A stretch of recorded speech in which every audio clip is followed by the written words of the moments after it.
বাংলাদেশের সকল দল মত চিন্তা দর্শনের মানুষ মাজলুম ফিলিস্তিনি এবং মাজলুম গাজার মানুষের পাশে আছে, সহাবস্থান করছে।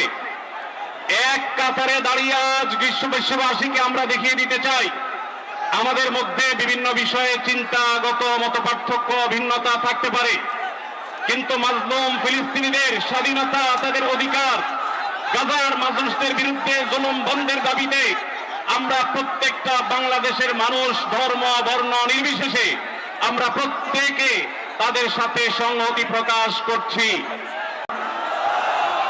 প্রিয় সুধী, মার্চ করতে যে লাঠি গুতা খেলা উষ্টা সব আমরা খেয়েছি, তারপরেও আজকের এই সোহরাওয়ার্দী উদ্যানের এই গণজামায়াতে, এই জনতার মহাসমুদ্রে উপস্থিত হয়ে আমরা বুঝতে পেরেছি আজকের এই মহাসমুদ্র, জনসমুদ্র ফিলিস্তিনের প্রতি, আল আকসার প্রতি বাংলাদেশের জনগণের ভালোবাসার বহিঃপ্রকাশ। ভৌগোলিকভাবে আমরা ফিলিস্তিন থেকে অনেক দূরে হতে পারি, কিন্তু আজকের এই জনসমুদ্র প্রমাণ করে আমাদের এক একজনের হৃদয়ে, বুকের ভিতরে বাস করে এক একটা ফিলিস্তিন। আমাদের হৃদয়ে বাস করছে এক একটা গাজা, আমাদের হৃদয়ে বাস করে এক একটা আল কুদস। চিৎকার করে বলেন ঠিক কিনা? আমরা আজকে সংহতি প্রকাশ করব আমাদের মুসলিম ভাইদের উদ্দেশ্যে।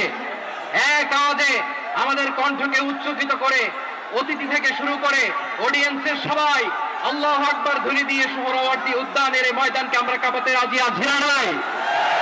নারে তাকবীর, নারে তাকবীর, দিন ইসলাম, দিন ইসলাম, ফিলিস্তিন, ফিলিস্তিন, আল কুদুস, আল কুদুস, ফিলিস্তিন, ফিলিস্তিন, আল কুদুস, আল কুদুস। আমার ভাই শহীদ কেন? জাতিসংঘ জবাব চায়। গাজায় গণহত্যা কেন? জাতিসংঘ জবাব চায়। আমি যা বলি আমার সাথে আওয়াজ করে ইংরেজিতে স্লোগান করুন, free free Palestine, free free Palestine, free free Al Aqsa. 1 2 3 4, genocide no more, from the river to the sea, Palestine will be free. Nare takbir. وما علينا إلا البلاغ. والسلام عليكم ورحمة الله وبركاته.